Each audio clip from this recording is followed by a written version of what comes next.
itong early na to? I would say, malaki yung threat nung Zushin back siya.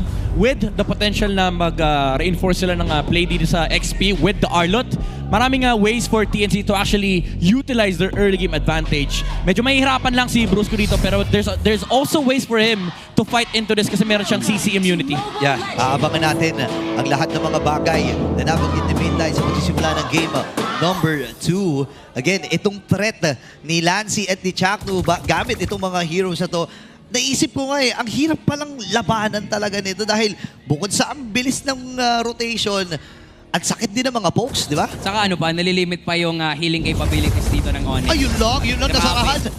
Baliktad yung nangyayari. Yung sinasabi natin, pwedeng maging threat. Siya yung threatened No. sa lineup ng Onyx. Iniwan ni Chakno yung Zushin sa bit. Di nila pre-knock. I don't know if na-proc na yung concussive blast. Usually pinangkikiriya kapag may kasama kang Zushin. Oo. So because of that, madedelay, binablock ni Brusco yung mid lane. Yun nga eh. So unang makakaalis talaga si Super Prince. Umiikot yung minions, oh. Okay, pinaikot talaga. Oh Ngayon, may nangyayari din na dito sa may bandang itaas, Ryota and Trimar. Itong match-up naman na to ang pag-usapan natin. Parang lamang ang si Ryota sa mga pokes dito, eh, no? Yeah. Alam mga Uranus dyan, unless absolutely sobrang galing nung Arlot. Pero usually kasi walang punish masyado doon sa regen na makukuha nung Uranus. Lalo yung ginagawa ni Ryota ngayon na nagpapalaki ng stacks sa crab. Nakuha niya tayo yung crab. Nakuha niya yung crab. Nakuha pa. Okay, may pagsilip na agad na maaga dito si Brusco. Buti nilang ay nakabantay. Itong si Chakno para hindi magulo at ma-disrupt yung pattern na ginagawa dito ni Zidane. Level 4 na rin naman siya dito. Same with King Kong. Ilang segundo para sa unang pag-go ng laban. Pero si Chakno gugulong-gulong. Hahanapin niya ata kung saan nagtatago ito si King. Hindi, bumalik siya doon sa may gitna. Surprisingly, hindi ganoon ka-delay si Lancy, pati si Chakno.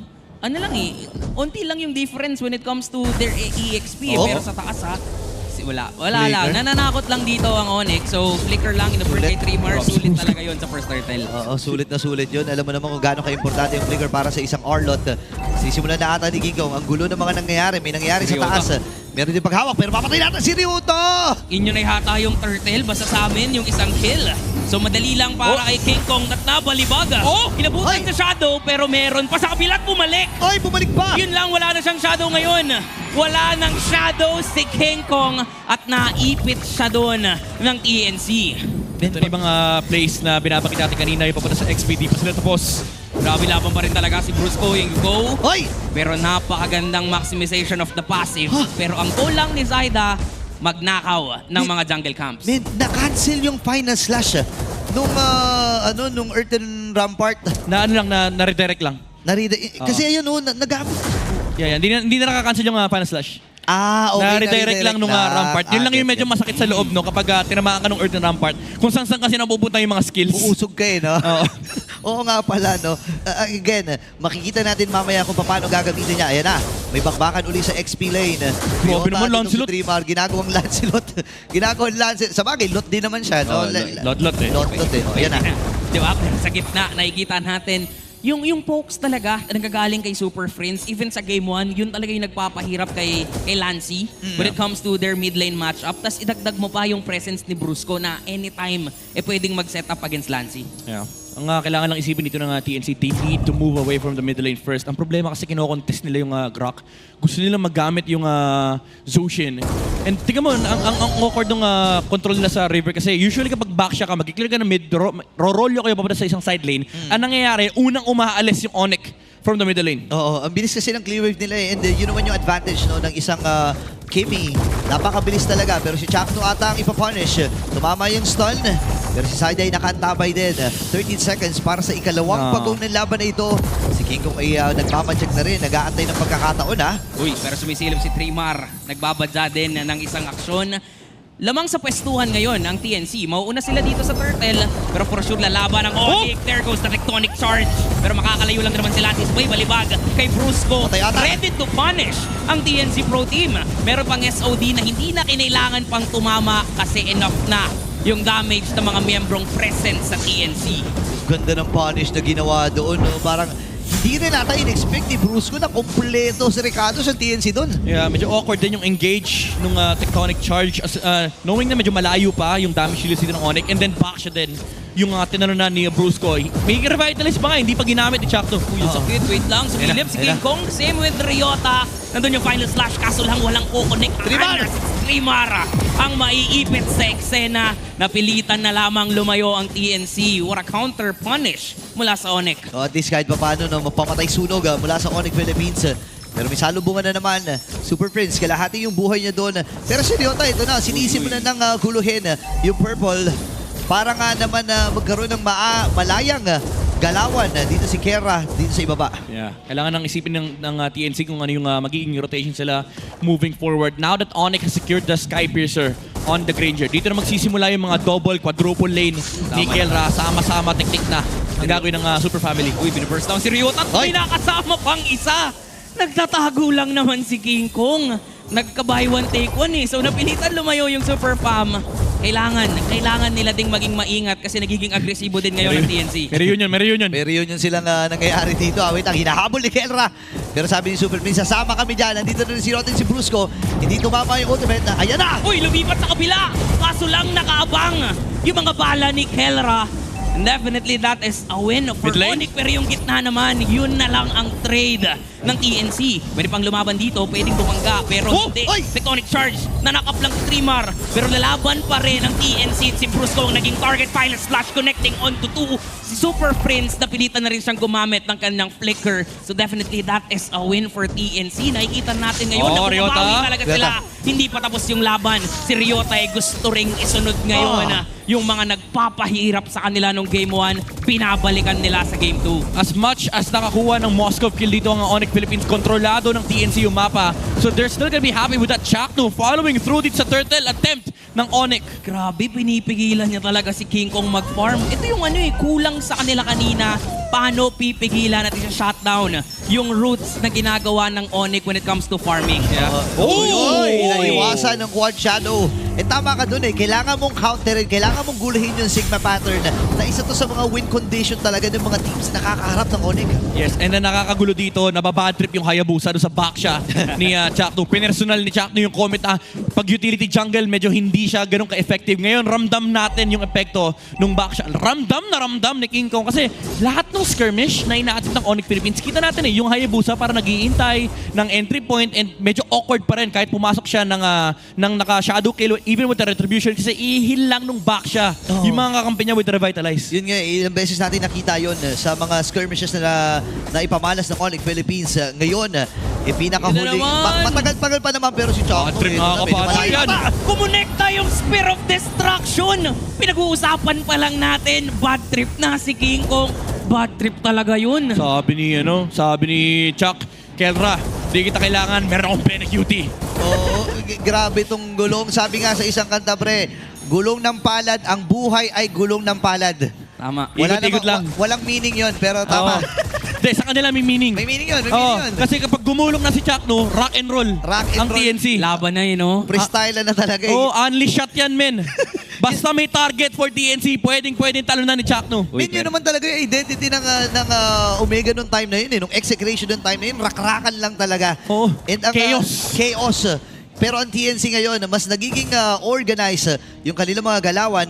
Yeah. Base dito sa Infinix in-game equipment, ano na ba mga kapansin-pansin, Meday? Ang kapansin-pansin dito is yung blade armor Ay, oo ni nga. Chakno. Yan lang yung, alam mo sa totoo lang, yan lang yung makikita ng Onyx Philippines sa harap nila and ang hirap pang patayin. Kasi heavily mitigated yung damage output ni Kelra at pa rin ni King Kong. Tapos dagdag mo pa na si Super Prince, hindi niya pwede baril-barilin basta-basta. Oo. Yung back siya kasi bababa yung buhay niya. Then yung mga setters papasok na from TNC, nandiyan pa yung Arlot, nandiyan pa yung Vision mula kay Zyda. Tapos pag nag-Crimson Beacon pa yung Zushin, mahihirapan talaga yung Onyx mag-disengage. Na-imagine ko parang ang hirap. Hindi na kailangan kasi ng dominance. Ay, si Meteortis Pusans na para counterin yung mga healing.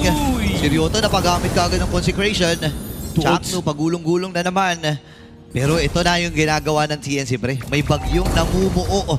Low pressure area sa may bandang itaas na kailangan ding sagutin maya-maya ng Onyx PH. Yeah. Tapos hindi rin hindi rin siya basta-basta masagot ni King Kong kasi parang ang dami talagang threat for King Kong on this game. Kung kanina sa game 1 na sobrang laya na mag-farm, siya yung nagiging king of the jungle, ngayon hindi, walang pupwestuhan ng maganda si King Kong. Awkward kasi buong game di ka pwede mag-shadow. Kasi pag nag-shadow ka, tapos nakasalubong mo yung gulong Alam na. ni Chakno, Wala na. pwede mo na ibaba yung Infinix na GT30. Kasi ultra fast yung gulong dito ni Chakno. Sila yung Naghahanap sila nagamit. dito.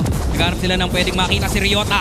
Yung mababangga. Si Ryota yung mababalibaw. May final touch pa. The flicker pero hindi enough. Yung damage output nila. Hoy! Kasi mabubuhay si Ryota. At pwedeng counterplay ang Super Fam. Flicker mula kay Lancy magagamit. At mukhang pagkakaroon muna ng disengagement. Pero sobrang dami nilang binubuhos na mga skills. That's a flicker bird on the Uranus though. Pero kung kumonekta yung final slash ni Trimar kila Super Prince, mas malala yung natamasa ng Onyx. But for TNC, ngayon kailangan nila i-manage yung kanilang resources. Okay, hawak pa rin ha. Ang baba na ng buhay ng Lord dito, pre. Si Ryota ay papasok din. Tectonic charge dun sa gilid. Pero ang unang makakakuha ng Lord, walang iba kundi si King Kong. Maghahabol Benny, pa Benny, ang Benny. TNC. Maghahabol sila dito with Tremor and Benny Cutie securing the kill. 2 for 1.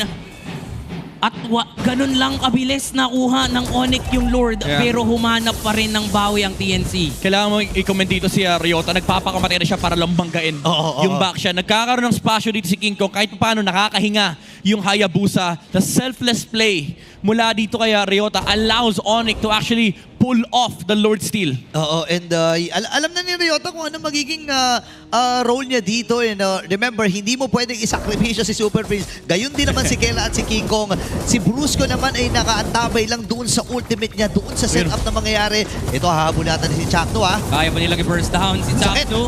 Miss na miss talaga ni Kelra yung dati niyang kakampi. Miss na miss ni Kelra. At ngayon, 4-0 na si Kelra. Hindi man nila totally ma-maximize yung Lord, pero since nakakakuha sila ng kills, yung ibang lanes mapipressure na against TNC. Men, eto na, lumalabas na yung clingy side ni Kelra. Kanina Oo. kasi si Chakno yung ayaw ilabas yung clingy side. Ngayon, yung clingy side na ni Kelra ang pinaparamdam. Kanina pa ako hinahabol eh. Ako naman hahabol sa'yo ngayon. Ngayon makikita natin sa isang replay yung nangyari. Doon sa Lord Dance, binangga ni Ayun, Ryota binangga. and then si Brusco. Tectonic charge sa likuran. Namatay man sila, however, pero at least nakuha nila yung major objective. Pero ito ang kailangan nilang bantayan ha. Si Benny, nagkaka-farm. Oo nga pala. Naku, tumataba rin dun si Benny. By the way, isang beses pa lang naman namatay itong bagyo na ito. So, isa to sa mga mamatahan ng Onyx Philippines and it's up to Brusco kung paano niya huhulihin at bibigyan ng setup ang kanyang mga kakampi para mahuli to. Ang masakit lang sa loob dito ni Benny, isang dami naka-blade armor sa side ng Onyx Philippines. You have the blade. Actually, isa lang pala. Isa lang. Well, yung haharap sa kanya kasi, antindi niyan eh. Uranus yan eh.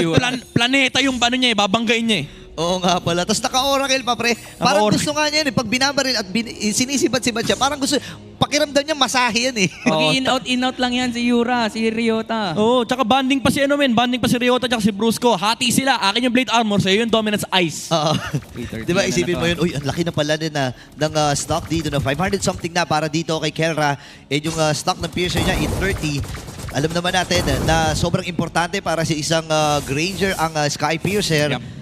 Pero maganda pa rin para sa TNC kasi hindi napunuan ng maaga to ni Kelra. Yeah. Kumbaga, nung pagkakuha actually nung Sky Piercer, meron ng isang kill. Kasi yun nga, di ba, 10 lang naman yung stocks na nadadagdag doon. Per kill, oo. At sa totoo lang ngayon kasi, medyo mababa pa rin talaga yung kill score ng Onyx. Kasi Yeah. behind talaga sila. Sila yung naghahabol kanina dito eh. Oo. Kumbaga ngayon pa lang talaga nila nararamdaman yung advantage, especially with Ryota now having these items to sustain against the Moscow. Oh!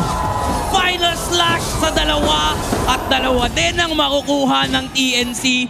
Pwede nang rumekta dun sa Lord. Sabay vision pa na manggagaling kay Saida. So kitang-kita nila nasaan ba yung mga natitirang miyembro ng Super Fam. Hindi ko alam kung anong ginagawa ni Ryota tsaka ni King Kong sa may middle lane. Gitna. Wala silang vision sa bush. Granted, naka-ready yung tatlong members ng Onyx sa bandang kaliwa. Ang problema, may Arlot kasi. Oo nga, naku, yung Flicker Final Slash na naging susi ng TNC Pro Team na nakuha. Yung dalawang miyembro niya, pero ito naman yung Final Slash. Si Kelra yung nakita dun sa likuran sabay flicker pero makakasecure din siya ng isang kill. Saida makakakuha din ng buhay dito ng Buhay na. Onyx. Pero pwede pang mag-counterplay ang Onyx. Saida. Lalayo lang din sila. Mag-abol si Ryota. Pero alam ng TNC na kailangan nilang antayin yung Lord. Men, back-to-back Final Slash para dito kay Dreamer na kumukunik at tumatama. Yeah, kanina nagmintis man ngayon, kita natin kung bakit medyo mataas yung priority ng pagkuha ng Arlot for TNC. Napakagandang punish, napakagandang setup. And again, in this middle lane, wala silang vision Oo nga, sa no? bush. Oh my goodness. Medyo na miscalculate ng dalawang miyembro from Onyx Philippines ito. Lord ay nasa may bandang ibaba. Naka-ready din at kumpleto ang Onyx Philippines para sa kanilang pagdepensa. Pero kapag dating kasi sa clear wave, kahit papano ay aasahan mo itong si Kera at si Super Prince na mabilis ang kunin yan. Conceal play sila dito, pwedeng maghanap Zaida. ng play. Napakasakit na rin talaga ni Zaida ngayon. Sasabayan nila yung Lord. But clearly, a beautiful defense pa rin ang ipapakita dito si Brusco. Ang mababurst down. Pero sa taas, binabagyo na pala ang base ng Onyx. Focus. Ang Wind of dalawang Nature. member dito ng Onyx. Nature. Kaso lang may Wind of Nature at still alive. Ang bagyo. Buhay na buhay pa rin sa itaas at kumpleto pa dito ang TNC. Okay. Pwedeng sa gitna ang target nila. Ang Onyx naman ngayon ay parang delikado. Pero kailangan muna nila Ay! na talagang dumipensa dito. Tower hug, base hug muna ang Onyx. Kamuntigan pa. Napaflicker si Trimar, hindi niya nagamit yung kanyang final slash. Ngayon aatras muna ang TNC Bro Team. Naglinis lang ng base. Ubus lahat ng torre, top, mid, and bottom. Yung base na lang ang natitira para sa Onyx Philippines.